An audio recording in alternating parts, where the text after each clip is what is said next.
Okay, sorry y'all. I have attempted to make this video 50 million times. I'm going to make it short and sweet. It's probably going to have to be in more than one video though. So I'm sorry, I apologize. If anybody could give me any insight on how to edit videos so I can edit what I want, take out what I want, show what I want, everything else, that would be great. So I wouldn't be rambling on. I could take out my ramblings and take out the beginning because I have to move the camera to face me.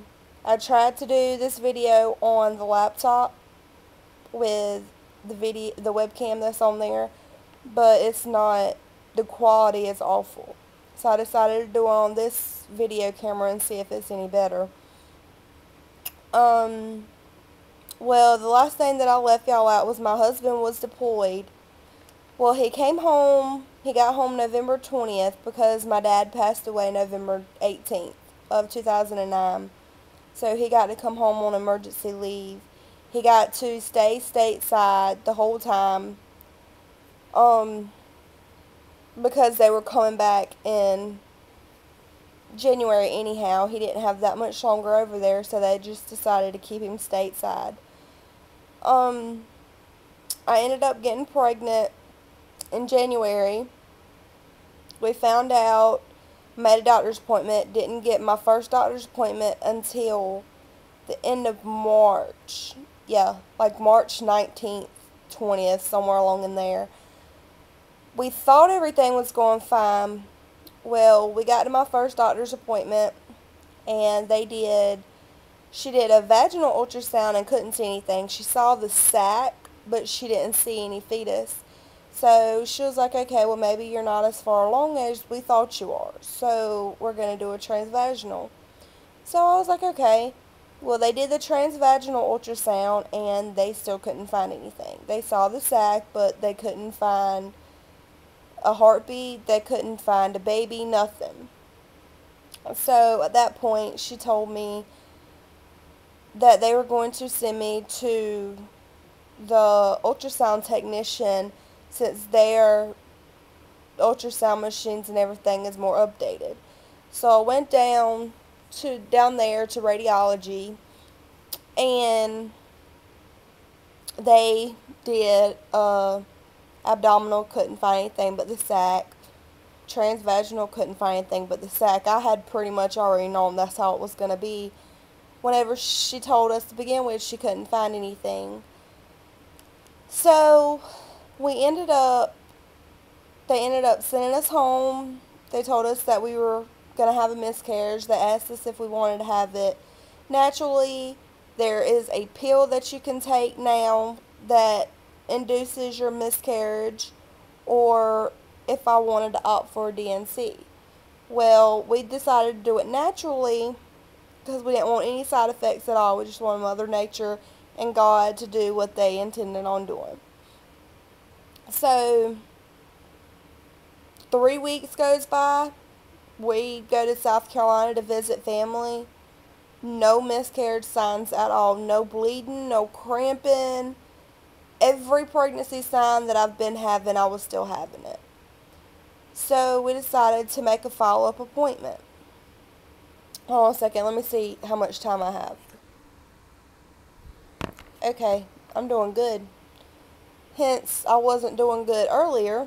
But anyhow, so we decided to make a follow-up appointment, and they ended up scheduling my follow-up for May the 20th. Well, me and Levi originally got married May the 5th of 2009. We didn't have our big wedding like we wanted. So we were going to renew our vows on May the 8th.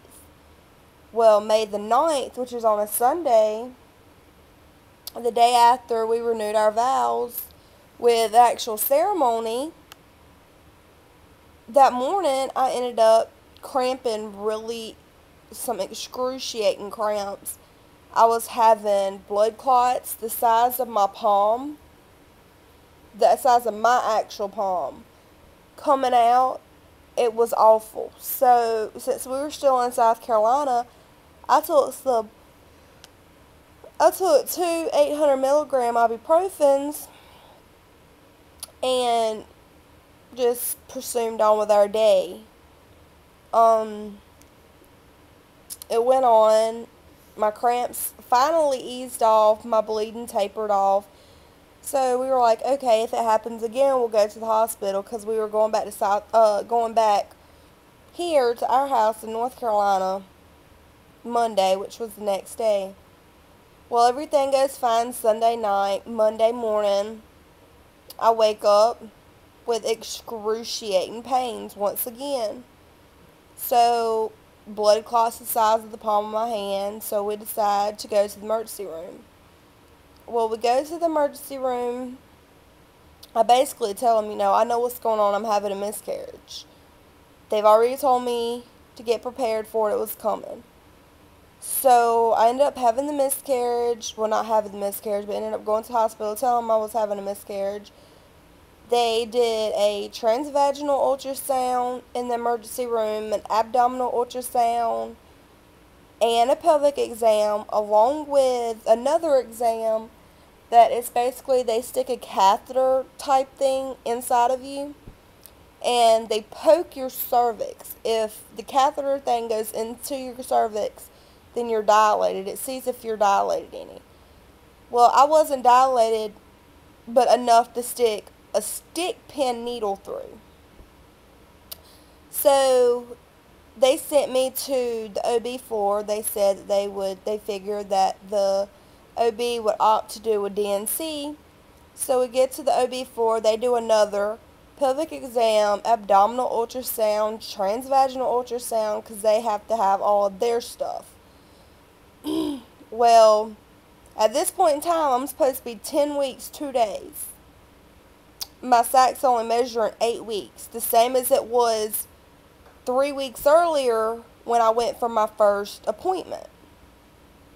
So not even almost a month later, it's still measuring 8 weeks.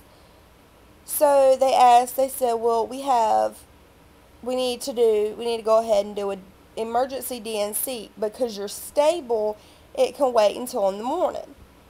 So we were like, okay, we were getting prepared for the DNC. We went down and filled out all the paperwork and talked to the anesthesiologist and everything, so we could just get it on the ball the next morning.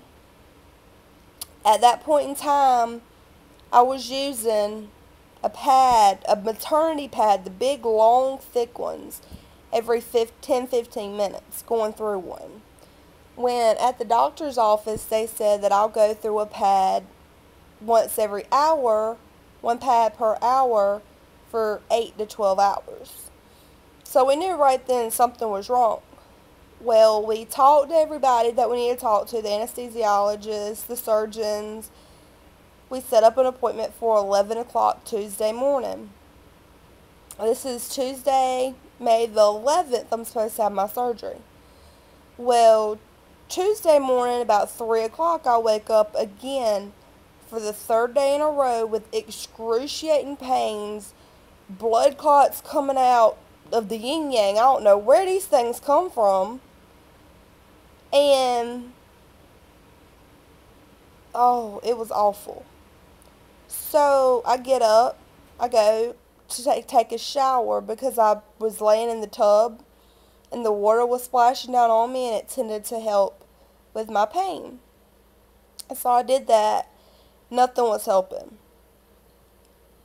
My water ended up getting cold, so I just sat down on the toilet and was just going to sit there, because I was so scared to actually get dressed and go to bed, try to go to sleep, because of the pain being so bad. Hold on, let me check my time. The pain being so bad, I'm going to stop it here and upload this and then do another video, because it takes forever after 10 minutes.